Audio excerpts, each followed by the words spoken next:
What is going on, everybody? Welcome into the Fantasy Coaches Podcast. I'm your host, Steve Pintato. As always, we're doing things a little different today.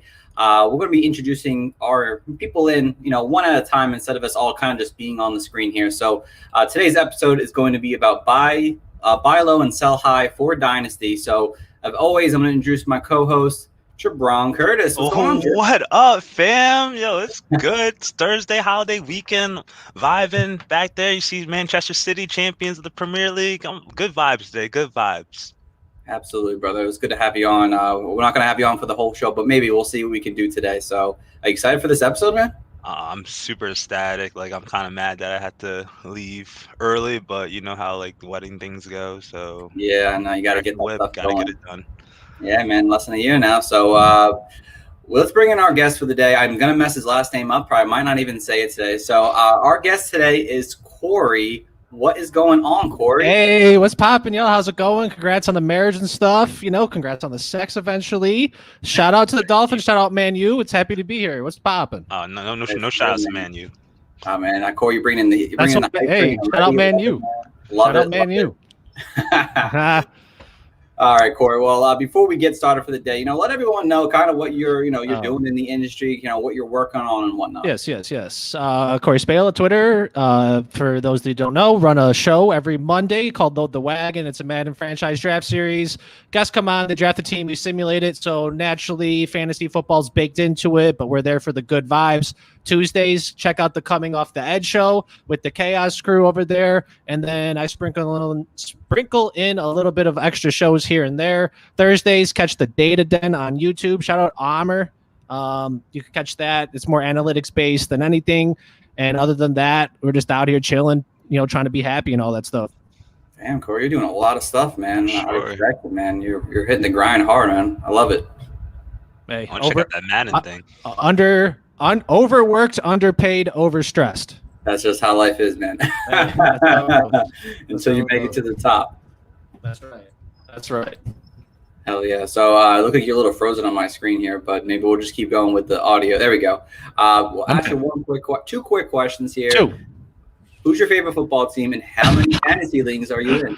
All right. Well, you guys are ready to be shocked. I don't have a football team. I don't actually even watch football. So, shout out to I watch Red Zone, so me and my buddy, we play Xbox, and then while we're in the chat, we got the Red Zone going. We're playing some Warzone, trying to catch dubs, usually dying off the rip, but we're having fun. Red Zone's on, and then I don't know if you count that. Favorite team? Yeah, favorite team. Oh, technically from the Chaos crew. Shout out the Chaos League. So we started up a draft, and we all had to have a homer pick, right? So a player from your team. I didn't have a team. And the team that was given to me was the football team. So I'm a Washington fan, apparently. And how many leagues I'm in? Surprisingly, not that much. Maybe 8 or 9. Seven or 8 dynasty leagues, and then 1 redraft league, which is actually pretty unique because it's a 4-person league. Me and 3 good friends play it. So it's 5 quarterbacks, 6 running backs, 6 receivers, 4 tight ends, and 6 flexes. And it's super neat, man. It's super cool. But yeah, shout out No Football. Shout out Peter Howard. Those supposed to be 300-point weeks. Ooh. Oh yeah, dude. Oh yeah. It's up there. Yep, that's right. I have no idea, to be honest. So. I love it, man. Like I said, I would say normally 9 leagues. That's a lot, but I'm in 20, so it's yeah, exactly. It's like a tongue change to me. It's not a lot to the industry. It might be a lot to our buddy Brad from home or something, Right. Yeah, exactly. Oh man, the guy who plays 2 leagues and calls it a day, and after that, it's ooh, that's way too. Exactly. All right, guys. So let's get into the news for today. This kind of came out I think shortly after we podcasted on Monday. But Jeff Wilson, I think it might have been Tuesday, but Jeff Wilson out with a torn meniscus, 4 to 6 months recovery, likely to miss probably the first month of the season, maybe being on the pump list as well, which put him out for 6 weeks if I'm not mistaken.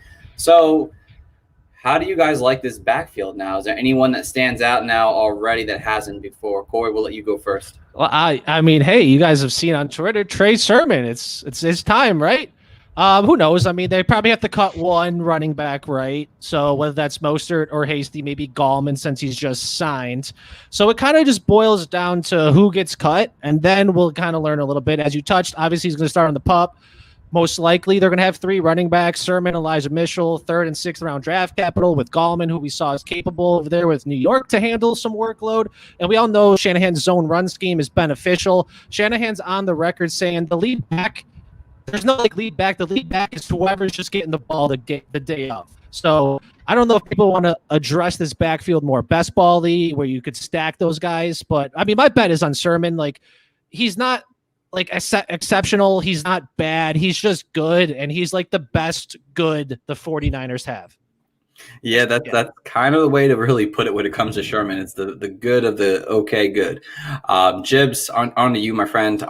Is there anyone else that stands out outside of Sherman that you kind of like? Does Wayne Gallman appeal you? Is it just Mostert all day? It's just Mostert all day. We're going to ride him till the wheels fall off, to be honest. The wheels are going to fall off, 30-year-old running back.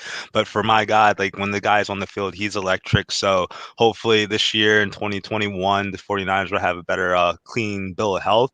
So obviously, Corey just said, 49ers, they have so many backs. They like to rotate. You never know who's going to be that guy. But if I'm putting my money or my eggs in the basket on one player, it's Mostert, and then followed up, I'm going to have to go with Sermon. And I guess we shouldn't forget about Hasty, but like you said, there's still many more backs in there just to try to get that 3rd spot on that roster. Yeah, no, it's pretty hard to think of the situation there because of Mostert supposed to be the lead back. You have Sherman. And also, don't forget Elijah Mitchell. That's also on the team as well that people seem to really like as well. But for me, I think Wayne Gallman just stepped himself into an opportunity to actually stick with this team. I didn't think he was going to stick with the team just based on, they've had, people who've been in this system, people they went and drafted high capital in, and then you have Wayne Gallman basically off on his own there. I think this kind of cements him to have a spot on this roster, and the fact that this roster seems to be just continuing to see injury after injury after injury. Wayne Gallman, I've known him in New York. We know we're from that area. He's been able to stay on the field That's the most important part of a running back in San Fran, is that if you can stay on the field, you'll likely keep a starting job for quite a while. So I wouldn't be surprised if Wayne Gallman ends up being the lead back here. Again, it could be any one of them at this point. We have no idea until Kyle Shanahan puts them on the field at this point. Hey, what happens when Mostert gets cut? That is going to cause Trey Sherman truthers to skyrocket to the moon. And the waiver wire is also going nuts. Hopefully you do your redrafts in late in the year. So that's why Sherman and those guys will probably be great late round picks. But if you're in a dynasty league right now, they're all probably taken at this point. And if you have Mostert, you're pretty upset because I have him in one league. So I'd be pretty upset with that. But he'll go to the Jets and it'll be all good. I hope that if he plays it, he's great. If he's on the field, he's great, but he's just not on the field enough for my liking. I wish I could get rid of him, but it doesn't work that way. So one last piece of news that kind of dropped today that made Twitter go nuts for about 2 seconds. Hey, it is what it is. Bro. He's done. But Todd Gurley went to visit the Detroit Lions. That history with him and Jared Goff. Shout out Brett Holmes. And Brett Holmes, yes. Jibs, I'll let you go first on this one. Is this anything to take serious? If he were to sign there, would that change your opinion on anyone? Who's our running backs coach? Deuce Staley, right? Deuce Staley, yeah. Yeah, as Deuce Staley would say, Todd Gurley is a C-back guy. Is a guy who's going to be really good in the red zone and be hyper efficient, who's not going to have that many carries. So, no, he's irrelevant to me. DeAndre Swift all freaking day. Okay. Corey, do you feel the same way on this? Or if Todd Gurley's signing, does that scare you off his touchdown? Maybe. So when we think about Brad Holmes, he took over as a director of Ram scouting, and he took over their drafts in 2015. When did Todd Gurley get drafted?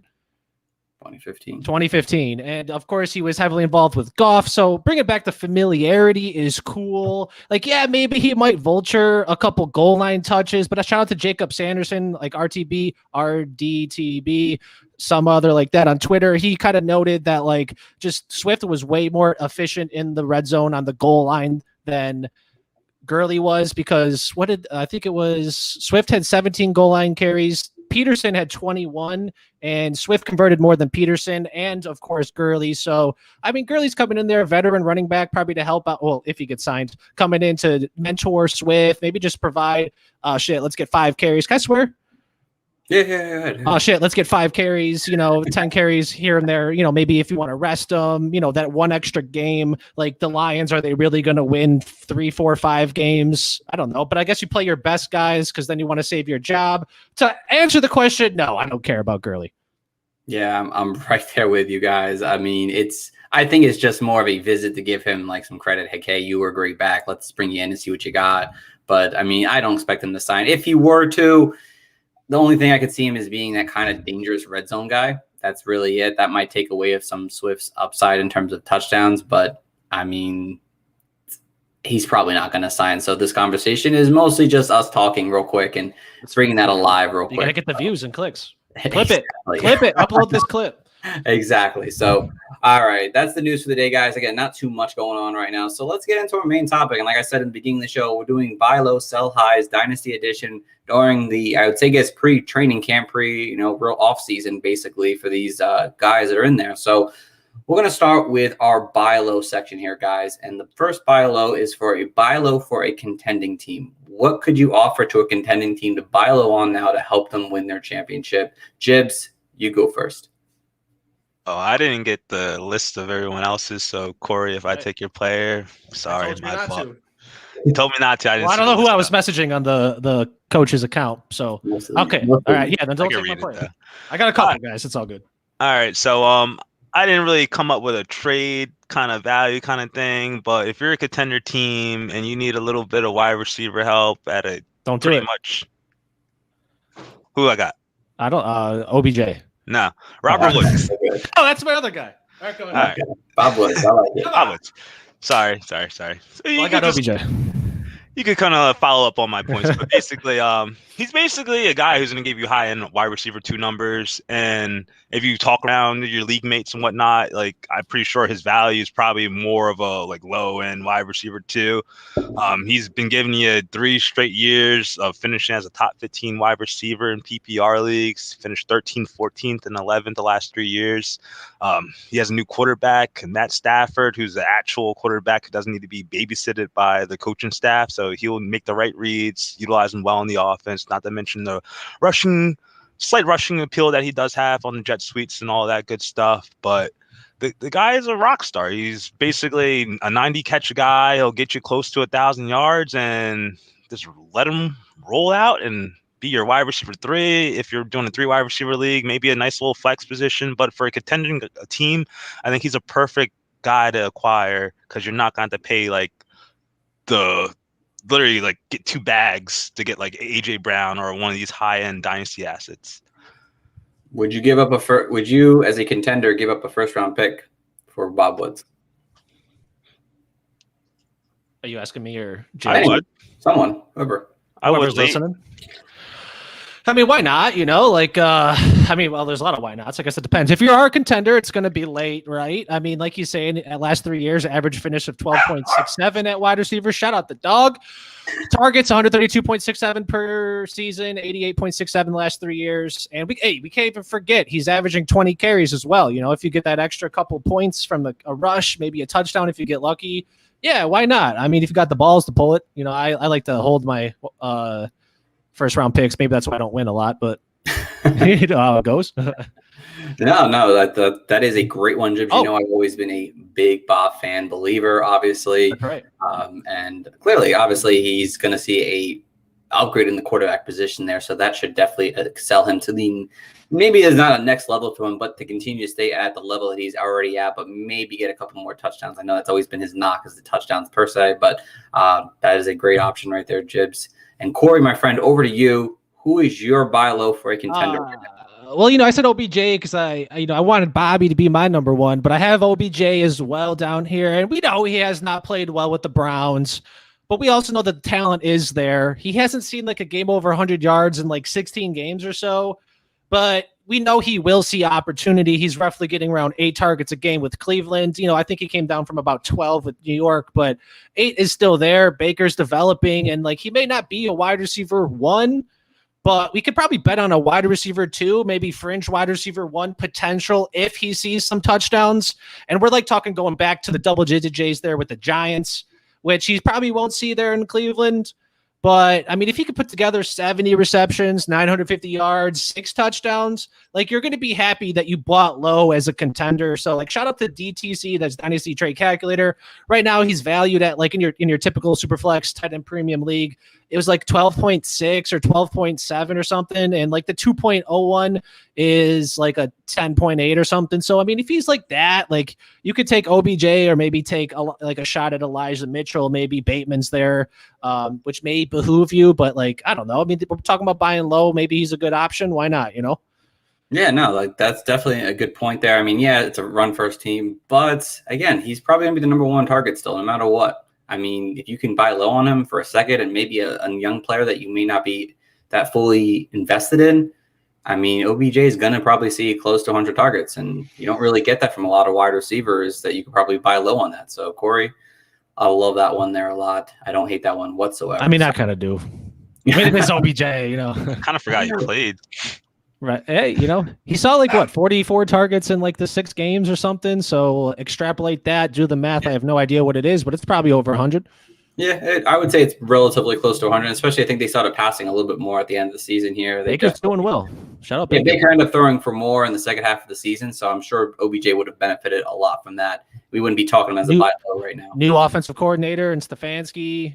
Yeah, they needed a year to get going. Was he the coach or offensive coordinator? He was the coach. He's the head coach of the team. Regardless, new playbook still counts, right? Exactly. Exactly. You saw it go. Baker progressed a lot throughout the season, like you mentioned. So, OBJ, I don't know. Shout out OBJ. I believe. I love it. All right, so over to my buy low for contender.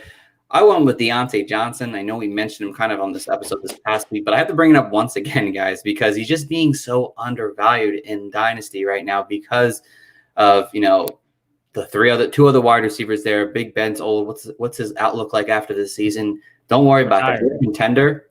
What'd you say? Retired. Yeah, retired after this season. Don't worry about that. Big Ben was coming off a major surgery on his elbow this past season here. He has another year under his belt. He missed most of last year, and I'm sure that took some kind of effect to his game. I mean, you saw him. He didn't look like the best in shape, and I'm sure he's doing this whatever he can this season to give one last hurrah for the Pittsburgh Steelers. Dante Johnson is his just bread and butter on the field there, and he's just the biggest thing about Dante Johnson was his drops. That's mental. That's something that can be fixed on the field there.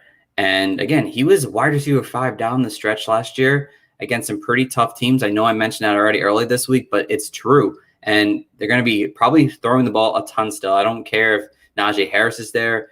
They're still going to be throwing the ball against this team. You cannot, with all the weapons around there, not want to pass the ball and try to beat your opponents that way. I don't care how old Big Ben is. He has, I think, this is his last year, and I think Dante Johnson is just going to be a PPR machine. You spend yourself a late first and maybe another player or a second-round pick in the following year, someone will bite on that and just get rid of Dante Johnson, not knowing his quarterback situation after that. Who cares? You're winning a championship right now, and that's a great buy low opportunity for you. That's right. Damn Skippy. Yeah, Dante Johnson is one of my favorite. Yeah, I love Dante Johnson. So you brought up, I hate the drops narrative for Dante. He had 11 drops. 10 of the 11 came within 5 yards of the line of scrimmage, and he had 144 targets. And we can't forget that he missed 1 or 2 games, and he left early in 1 game. So that's kind of 3 games he missed, and he was 6th in the league in targets. So people want to say he's the drop king. So what? Jerry Jeudy had 2 less, and I think Lamb also. We forget that T.O. led the league in drops in 06. Wes Welker led the league in drops. Julian Edelman did. I mean, Amari Cooper, Devontae Adams even had 15 in his second season, and he saw 96 targets. So Dante Johnson, yeah, he dropped a lot of balls, but when you look at total targets and volume, you can't fault a guy that gets high volume for dropping the ball every once in a while. Exactly. Sure. And rant. Could not put it any better. That's all I got right there. Shout out Dante. I love it. All right, over to our second buy low now. And this is a buy low for a rebuild team. You may not be competing for a championship this year. It's okay. We all have that at some point in our dynasty careers. But Jibs, I know Corey, just in case Jibs. Yeah, go Corey. Yeah.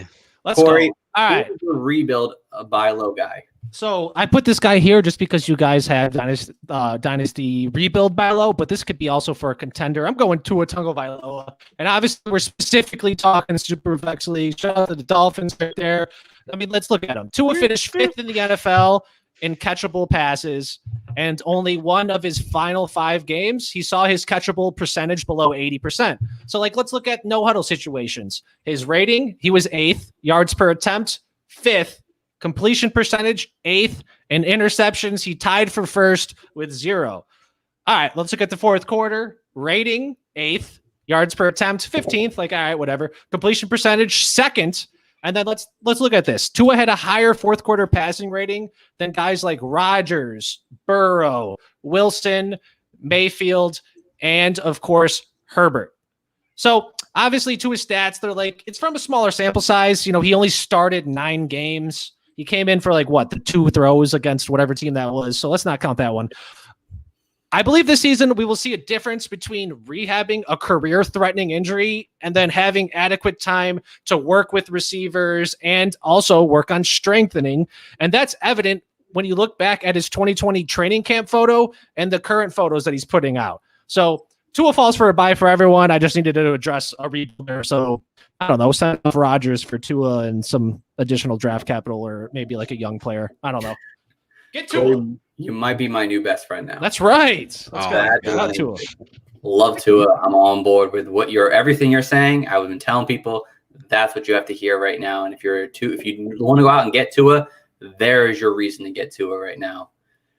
Wow. I love it. All right, end the show. We're done now. We're done now. This is another Dolphin show. All right, so Jibs, over to you, my friend. Clearly you didn't have Tua probably. Maybe you did. I don't know. No, I had Tua. You had Tua as well? I'm just kidding. I would never mention him out of my breath. Oh. Just kidding. Just guys needed to bring some negativity to the little Tua. Shout out menu. But my Oh, you're muted, Jibs. Uh-oh. It's Tua. He wasn't kidding. Shout out Tua. It's Tua. And shout out Manu, big Manu fan. Who else? What team does Jibs like? He's not a Dolphins fan? He's an Eagles fan. Oh, so this is an interesting thing you guys got going. So, I mean, he's obviously way better than Hurts. Let's be honest. Absolutely. Let's be honest. Absolutely. You know, Devontae Smith, who's that? I do like Jalen. Championship in his lifetime. That's the only thing he got on me. So, whatever.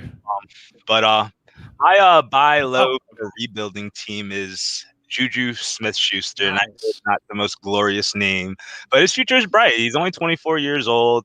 You could realistically get another 6 seasons out of him. And I know he's far from his spectacular 2008 season, but Juju still provides your fantasy rosters with a low-end wide receiver 2 most weeks, and sometimes they'll give you wide receiver 3 numbers. But last year I was banking on, as a Juju Smith owner or manager, that he'll leave town, leave Pittsburgh. But nope, he's still with the Pittsburgh Steelers. But there's optimism because you saw him get offers from the teams like the Chiefs, a high-quality football team, like the Ravens thing. And you know, like that could be a potential destination next year if some of their wide receivers don't progress or anything like that. So, yeah, Big Ben's, he's going to still be on the Steelers, and people are probably still looking at like his work in the slot where he was basically catching lines, passes like 5 yards from the line of scrimmage, have low A-dot. But realistically, if you capitalize now and hypothetically, if he goes to a new, better team in a better situation, you could get yourself a nice young wide receiver for a cheap price, because in 2018, when he was doing that crazy stuff, people were asking for first round plus for him. And now you probably get laughed at if you want a mid-round first round pick for him. So go get yourself some Juju. I'm on TikTok too.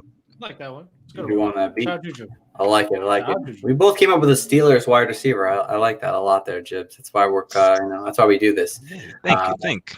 Absolutely. All right. So you're getting close on your times. I'm watching the time for you, my friend. Keep going. Keep going. Do you want to do yours now, or do you want to just keep going? Oh, just finish the buys. Yeah, all right, I'll finish my buy real quick. All right. So the buy is on me at this point now. Let me get my notes back up because I was not prepared here.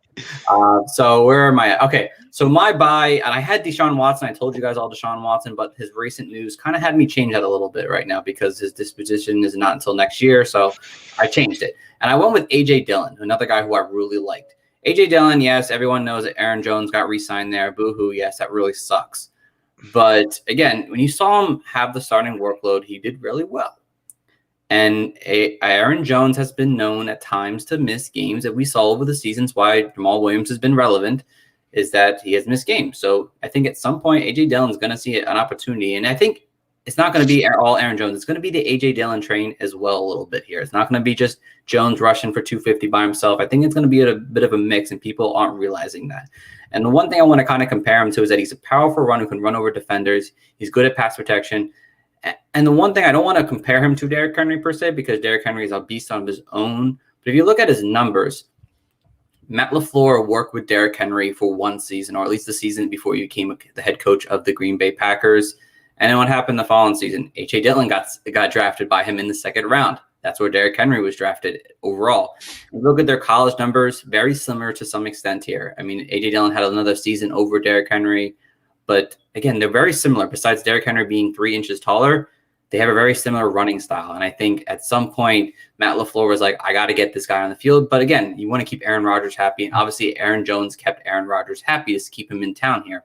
So I think if Aaron Jones were to miss any time, A.J. Dillon is going to see a big workload on certain weeks. He might have relevant, kind of like Latavius Murray a little bit, I think, to some extent during this season. But I think if not in this year, the following year, you're getting a guy like Derrick Henry, who had 3 seasons before he really became the workhorse we know him as now. And I think if you buy into that now, I think this is his best value, because I don't think his value is going to drop anymore at this point unless he is completely left out of the offense, which I do not believe that's the case. I think he's going to be very involved in this offense here. It's time to go out and get A.J. Dillon now before he becomes the Derrick Henry in maybe 2-3 seasons down the road. So A.J. Dillon is my guy for a contending team who's not contending team, for a rebuild team who is not ready yet. Love it. I like that. Great analysis. Buddy. Thank you, sir. I appreciate it. I did some work at my other job today by doing this job. So they don't know about it. So, all right. So we finished the buy low section of this podcast. But Jibs, I know you're going to get going. So give us your three other positions here: 2 sell highs and 1 buy high. Oh, yeah, I love buying high and fucking killing myself. So tell us your players and we'll let you go. Okay, so my first sell high player is going to be Adam Thielen. And this is more about cleaning house in your dynasty rosters. Last season, Adam Thielen finished as a top 10 wide receiver in both standard and PPR scoring settings, but he's also finished in the top 12 3 of the last 4 seasons. So he still has some stats there to kind of gawk at, and you could probably portray them to the opposing manager, try to trade to him. But even though last year he finished as a top 10 wide receiver or so, it was a roller coaster ride all season. There was games where he had 3-4 targets and caught a touchdown, just kind of caking on his production. He's finished with 14 touchdowns last year. I think a lot of fantasy owners were like that. But I'm just a bit pessimistic about his future production moving forward. We saw last year with the emergence of Justin Jefferson in the offense, and that's a good thing for the Vikings in totality, but also, you got to think about Kirk Cousins. Is he staying there? Is his contract going to be up soon? Is he going to get traded? You don't know. But, good players typically overbeat bad quarterbacks, or they can kind of have new chemistry or whatnot, or transition to playing with a new quarterback. But the guy's 30 years old, probably going to be 31 by the season. The writing's on the wall. He's getting towards that wide receiver age where they tend to drop off in the production. So I think this may be your last good window to sell Adam Thielen for a decent price. I know you're not going to get a sack of gold for him, but you got to turn over that roster. My second guy is going to be Logan Thomas. Similar situation to Thielen. He's killed in PPR last year. I think he was a tight end 3 in that scoring settings, but Curtis Samuel came to the town. Now, obviously, I'm not as bad down on Logan Thomas as I am with Thielen, because Logan Thomas, I think it was 3rd in the team's targets or 2nd in the team's targets. But I'm not really gonna say that he's gonna lose targets to Curtis Samuel, because you also got to think J.D. McKissick had over 100 targets last year, and I don't think that's gonna happen either. So I think they'll split, but I think some of his double-digit target games are gonna stop. But you also know Ryan Fitzpatrick loves throwing to his tight end. So get him off your team. You could use, the guy hasn't been nothing before last season. Capitalize on that now. And then my final buy high player is going to be Stephon Diggs out of the Buffalo Bills. Okay. And for a wide receiver that was much maligned before the start of the season, you saw his ADP in redraft leagues round 5. And guess what? He finished with top 3 PPR. I think he was the 3rd receiver in PPR settings and standard. So Jesus Christ, but he's at that prime age, 27 years old, and you're going to get another 3-4 good years at him. But the best thing about Stephon Diggs is he's the only man in town. Every time you watch a Buffalo Bills game, guess what? Josh Allen. Oh, Stephon Diggs. First down. The dude get like 10 points on one drive, 29% target share, over 150. I think he had 160 targets. So you could take that, put it out the window. For 2021, you sign me up for 150 targets and a 25% target share. I'm taking that all day. Bye. Okay. Wow. You just didn't stop talking. Man, I love it, brother. I love it. Corey, do you have any disagreements with Jib said at all? No, that's why. So Jibs did a great job. Jibs, I appreciate you. If you got to hop off, if you're going to listen to a little bit more, love it, brother.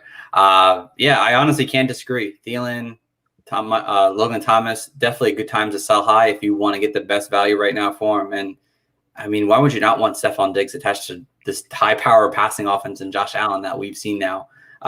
He's worth it. He's worth it. So go out and get him now if you're trying to win now. Like, you give up a couple first round picks, yeah, that sucks, but he's going to help you win in the future, now and in the future. So great takes, Jibs. Great takes. Thank you, brother. Thank you. Absolutely. So until you sign off, Jibs, we're going to keep on going here.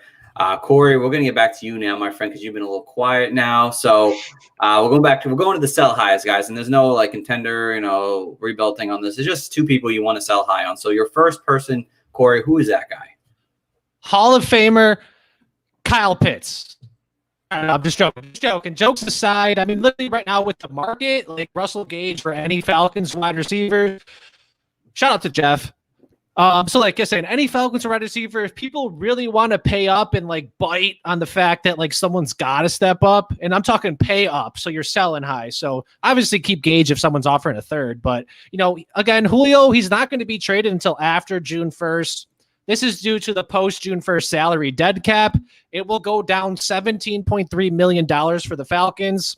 That's from $25.05 million to $7.75. So you got until then, and then a little bit after, to definitely sell high on these guys.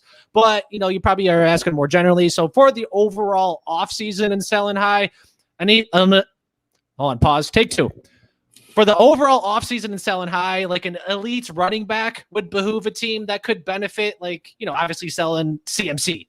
Like no middle of the road or bad team should have a top end running back.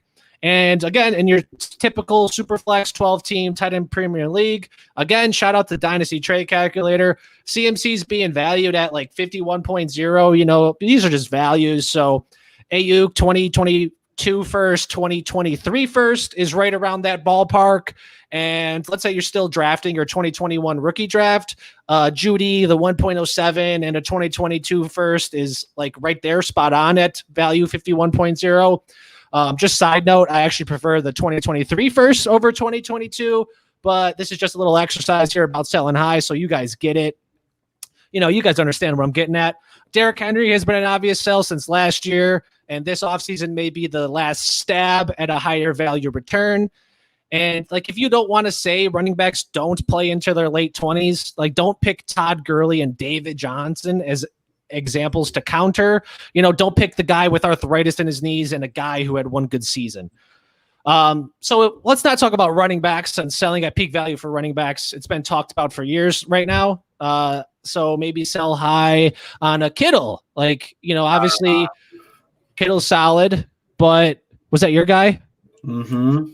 Oh, I knew that. Go ahead. I thought you had. Keep going. I want to hear that. Keep going. Dang. All right. So Kittle, like, great dominant player. I don't buy into his injury concerns. There's been, I forgot who the physical therapist that did a thread on it. You shouldn't be concerned about his injuries. I'm concerned about the offense, the run first offense. Deebo Samuel's coming back. Trey Lance might be running a little bit more. And this is, again, sell high. I'm not saying like Kittle's going to be bad. I'm just saying like I don't know. What if you get like Font in a first or two or, whatever. I just don't think Kittle is going to remain market value wise where he is. I mean, especially going to be 28. I know Kelsey's 31. He's probably going to be around for 3 more years, but they kind of play a little different physicality and type of offense. I mean, one has Mahomes, one has Lance, who knows if he is going to work out. I think he will, but you never know. So again, Kittle with Ayuk taking a step up, Samuel coming back, and then the running backs and Shanahan's offense really selling high is mine. So why don't you conclude us then there, Steve? Yeah. My bad. I forgot you picked him, though. So. No, Corey, it's okay. I like having multiple people say different things about a player, and I'm going to say different things about him. To me, the injury concern is just like an added bonus because he has been injured the last couple seasons now, so there's something you have to take into that, even though they were freak accidents, whatever. It's just something to take notice. He has been somewhat banged up over his career, and the older he gets, it's the more likely that could happen to him. So that's part of it. To me, it's the fact is that if you look over his best season 3 years ago, that was his best season that we're all chasing that he still had. He didn't have the best wide receiver core around him. It was George Kittle and them just throwing the ball, throw with I think it was Nate Mullins and someone else at the time. That's not what this offense is anymore. It's Jimmy G, who may not even play week 1. We don't even know. With Brandon Ayuk, who now is in year 2. Deebo Samuels, who was injured in the first half of the season, back healthy now. There's weapons there now. It's not just the George Kittle. So there's weapons now in this offense here. Again, like you said, run first. And if Trey Lance gets in the starting job early on, I like Trey Lance a lot, but Trey Lance likes to run the ball unlike Jimmy G. Jimmy G is going to throw the ball. He's going to throw it to his best target, which is George Kittle. Trey Lance may not do that. He may throw the ball downfield a little bit more to guys like Ayuk. He may run the ball when he could have thrown the ball to George Kittle very easily because his running ability is very strong. And again, he's 28 years old at this point now. And the fact that he's missed over the last couple seasons now, some time with new offense, different kind of play style than he had when he first went off. Why not get your best value out of it now? Why wait? And I mean, if you're a contender, I get it. If you want to hold on to him, whatever. And if you're like in the middle of the pack, if you're rebuilding, what is George Kittle going to do for you? Just put up your draft stock of anything. And if you don't think you're going to win with him, sell him now. Because if you sell him during the season, yeah, there's a chance that his value could even skyrocket. There's a chance, absolutely. But what if he gets hurt? What if he misses the game again? What if he's not off to the hot start you want? And then you lose that value. Everyone wants George Kittle right now. Everyone wants to get a guy like George Kittle because he is technically the top 3 tight end in Dynasty, in redraft, whatever it may be. He very much is that position.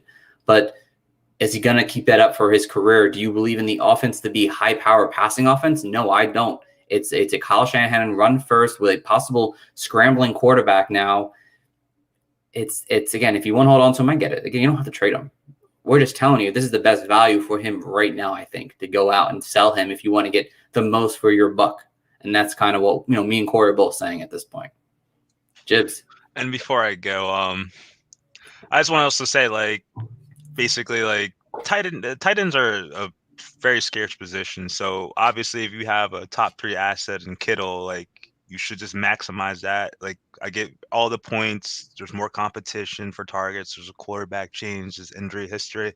Take that all into consideration. But if you could get a decent player and you get more capital, that could turn into a fine tight end down the road, or just upgrade another position on your roster. Do it, because, like you said, I'd rather have the future outlook rather than having a guy just getting me zeros on my roster for. I'm not going to put it 10 weeks at a time, but say he misses 4 games or so in the season. But Corey, hey brother, nice potting with you. Stevie, I'll see you maybe this weekend. Yeah, at some point. Yeah. All right. Peace out. Hot take out. Later, Jibs. Oh wait, right. That's an awkward moment. Oh, there we go. All right, Corey, just you and me the rest of this show, man. That's right. The better one here. We got a good duo going. Absolutely. Shout out to the Real Fantasy Coaches podcast going on right now. You're the new co-host now. Sorry, Jibs, you're out. Jokes. Being there in my heart. So jokes. He had things to do, so it is what it is. Like I said, do you have any more sell highs before I go for mine? No, sure. No, we'll just move on. Neutron kind of think it's no. I wasn't prepared for that question, man. No, that's okay. I figured I'd just ask real quick before I go into mine because I tend to talk a lot apparently nowadays. So my other one, again, Corey mentioned running backs. It's Mike Davis, guys. And for me, if you're a contender, if you're a rebuild, to me, it doesn't matter. Mike Davis, we know, is a one-year guy, and that is what he is. He is this year. And it's, to be honest, yeah, it sounds like it's guaranteed, but is it really guaranteed until the season starts? We don't know. Again, there could be someone who steps up, like a James Robinson type, for this team here, and we just don't know it yet. And Mike Davis sees 120 carries and ends up outside the top 40 running backs very easily. And I went back and looked. It's like, okay, how many of these running backs were over the age of 27 and had RB2 numbers? Happened since the last 5 years. There was 16 running backs over the last 5 seasons, which, again, more than I thought personally. And over the last 3 seasons, just 4. So there's only like a 3% chance that Mike Davis possibly could do this. There's a 13% chance if you look over the whole 5 years. Again, Mike Davis was one of those people last year because he was 27 and he did have a great season here. But the way this offense is run, I know it's I can't think of the coach's first name for some reason right now. Corey, help me out. Dude, which coach? Atlanta Falcons coach. I can't think his name. Dude, I don't watch. I got it. Hold on. Keep going. I got it. My God. Fill the void. Dude, it's not popping up. Arthur Smith. Arthur Smith. Thank you, Corey. Thank you so much. That's off top. So, Arthur Smith, we know him as the guy who made Derrick Henry the workhorse back that he is. I don't think Mike Davis is a workhorse back. We saw Mike Davis fall off at the end of the season this past year, and he's just not. He's not a running back. You could say, yeah, Mike Davis is a really good running back, as some other guys on this list here. And there's some guys who, again, let me name them real quick, who did it in their older ages multiple times, like LaShawn McCoy, DeMarco Murray, AP, Frank Gore, Lynch, Forte. If you want to count David Johnson, he's older now, so he's did it like once or twice now. But again, I think Mike Davis is more of that C.J. Anderson, LeGarrette Blount, Carlos Hyde, Deion Lewis type that had a great one season, but it's just not going to happen again. So why not sell to anyone who wants Mike Davis? Get yourself an early first. Get yourself a first-round pick. If someone's willing to give me a first-round pick for Mike Davis right now, I'm selling. I don't even care if he's my RB2 right now. I'll figure it out at some other point because I know Mike Davis is a one-year guy. And if someone wants to pay up for that, I'm willing to sell with him now before the season starts, and it might go a different direction that we don't like it going. So, yeah, but did you see those quads? Those quads, yeah. Those quads are great, but he's also 28 years old. I don't care. That's true. Yep. It just doesn't, even if Julio leaves, this is going to be a pass-first team no matter what. So, Mike Davis. I mean, again, I'm just kidding. He could very well have an RB2 season. Very well. He's not going to have an RB1 season, I'll tell you that. So if you can get a first-round pick for an RB2 numbers possibly for one season. Hey, he had it last year. He did have it last year. He did Shout have out it. CMC. Well, they're a pass. They involved the running back in open space, the Panthers offense. So it's a different offense for sure. He also had 59 receptions. Hey, shout out Falcons. Shout out Arthur Smith. We saw Derrick Henry get 15 a season. So, so I don't know. Shout out him. I mean, shout out Hawkins, right? He's a guy. Was he undrafted? He was undrafted. A little small though. Undrafted on the team. A little small for me though. Cade Huntley is another guy to mention. An undrafted Who? guy. His name's Cade Huntley. No, yeah, but exactly. Who? I don't know. It could happen, but no one's going to be the next James Robinson. There's no one ever going to be another James Robinson once again. But I mean, it's always nice to think. I'd hope there would be maybe one again. Who knows? Yeah, exactly. So that are our sell highs now, and I figured, let's put a buy high in here. Let's put everyone says the buy lows. Why not buy high on someone that is going to help you win a championship? So, Corey, we'll let you go with your buy high. Right on. So this is risky, in my opinion, to do right now, before the season, unless you're getting a young, proven stud. There's just so much to happen between right now and the start of the regular season. So let's just say you're trying to get a guy like Adam Thielen. He's 30 years old. He's turning 31 in August. What happens if he does get injured before the season? Now you just wasted that transaction when you just could have waited until during the season to get that. So right now, again, shout out to the Dynasty trade calculator. The 1.12 aligns near Thielen's value. And again, we understand he's coming to a cliff. We understand this, but we're going right now for a contender. So we're trying to win championships. We're not trying to win trades.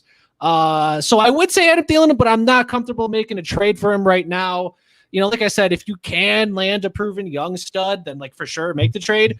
But if you're targeting an older guy nearing that position's cliff or being overtaken by a younger guy, just be wary. To give you an answer, it's a little hypocritical, but Keenan Allen likely would be my guy to buy high on. He just turned 29, so compared to Thielen turning 31 here in a few months, it's a little bit different. At least we have an extra 2 seasons. We all know about Allen and Herbert, so we don't got to get too much analysis on this one. So Keenan Allen's my guy. I like that, even though I just sold Keenan Allen for a potential top 3 pick in next year's draft. So, but I could probably have gone the other way on that too if I really think I was going to win it, which I don't know if I'm going to win it now. I have Deshaun Watson as my QB too. But, you have to assume that Herbert is going to just dominate this season with Keenan Allen with many targets going his way this year. So, can't be wrong with that pick at all there, Corey. Maybe. All right. Maybe. I don't know. Who knows? What if Herbert has a sophomore slump? We all know about that. Baker had it. That's all I got for you. But it's possible. At least they upgraded the line, right? That's what they're hoping for. Everything they're doing is hoping that he doesn't have a sophomore slump. But again, the sophomore slump is there and it happens. More tape on him so defenses know how to script against him. It's possible, but probably not going to happen, especially if you're throwing, and especially if you have the receiver, not the actual quarterback. The receiver's still going to get the targets and receptions, so you don't really got to worry about that with Keenan. Exactly. So just all right. Let's go. There we go. That just made me happier. All right. There we go. You upgraded. I like it. All right. So my buy high, guys, is Travis Kelce. I know everyone's on the sell Travis Kelce train. He's 31 years old. Get him off your team now for the best possible value. And if you want to go that route, go for it. And then sell him to me because I will take Travis Kelce in any trade almost any day. Obviously, I'm not going to just put myself into a complete hole, but if I'm willing to give a first, maybe 2 firsts for him, I'm honestly that committed in terms of a contending team. I am that committed. I am not it's committed to that. If I'm a contending team who think I can win the next 2 seasons, I'm giving up my first round picks over the next 2 years for a guy like Travis Kelce. And here's why. He's attached to Pat Mahomes. That's a great plus already. That's it. He hasn't really shown any history of injury to make you think, oh, he's going to break down any day now. He's been healthy. He's been going. The kid, well, he's not a kid anymore. He's a grown man. He's older than me at this point, but he's a guy who keeps himself in good shape, in good health. And if you look at his season last year, he was just a dominant guy. And I broke down some things here to show you. If you just played the first 8 games last year, just the first 8 games, and you maybe went out for the rest of the season, he would have been tight end 8. Wow. If you played the first 10 games, he would have been tight end 3. Just playing the first 10 games and didn't finish the season. Now, if you look at it on the other side where you would think, in the second half of the season, older guy kind of broke down a little bit, didn't play as well. He played even better in the second half. If you took his final 7 games, he was tight end 2. Tight end 2. Why would you not want to go out there and get a high-power offense player in Travis Kelce? Yes, he's 31, but some of the greats have been able to perform at a high level still. Think Antonio Gonzalez, who at some point was playing with Matt Ryan and performing at least top 8 numbers. While I hope Travis Kelce doesn't fall to top 8 this year, because that'd be a pretty big disappointment. He's got Pat Mahomes in a pass-first offense here. I'll have to go get a guy like Travis Kelce on my team if I'm competing to win. If you're not, I get if you don't want to make that kind of trade. It doesn't really make sense. But if you're competing, you think I have the next 2-3 seasons to compete, why not go give your first-round picks for a guy who can probably average you almost 17, 19 fantasy points almost in any given week? So Travis Kelce is my guy. Shout out Travis. And the points you're making about the first 7 to 10 games just shows how volatile that tight end position is. And in a tight end premium league, the tight end premium is a fallacy. It only really matters for Waller, Kelce, and maybe Kittle. We'll see. So you don't want to go chasing a guy like Gesicki because I think he would have only got maybe about 1.7 extra points per game compared to Kelce, who would have finished, I think, as the wide receiver 3 or 4 if you just take his stats and put him at wide receiver. So if you could gain that edge for Kelce as a contender in a tight end Premier League, not even in a tight end Premier League, it doesn't matter because he's just the wide receiver essentially. It's who was it? Marcus Colston, right? With the Saints. Wasn't he the first wide receiver getting viewed at could he get paid like a tight end or whatever? Who cares? Yeah. No, I think you're right. I think you're right. And I'll add to your point, Corey, real quick before we wrap up the show here. And this is all half point PPR, what I was talking about, guys. Travis Kelce finished wide receiver 3. He finished 19th player off the board overall last season. Again, you could include the quarterbacks in this situation, not just the pass catchers and the skill positions, quarterbacks too. So his valuableness is just way too good. If you're contending, you have to be willing to do it, because unless you have Darren Waller, maybe, unless you have George Kittle, possibly, and even if you have Kyle Pitts, Travis Kelce is going to do things that none of these guys can really do. And I would be willing, and I've been trying to make offers for every single person. It's tough, but if someone's willing and at the right price, and again, 2 first-round picks, I think is a good starting point. I'm willing to do that because he's going to provide you top-end numbers to help you get over that hump easily. Facts. Absolutely. So I think that's going to be wrapping up our show today, guys. Like I said, we did some buy lows, we did some sell highs, we did some buy highs on here. Corey, you've been a fantastic guest, man. You've been giving some great numbers on this show, man. I mean, you blew me and Jibs away when you were just talking, man. I'm loving it. Before, we really wrap up here, let everyone know where they can find you on social media and, what you're working on again. Corey Spala, check the name right there. That's the Twitter.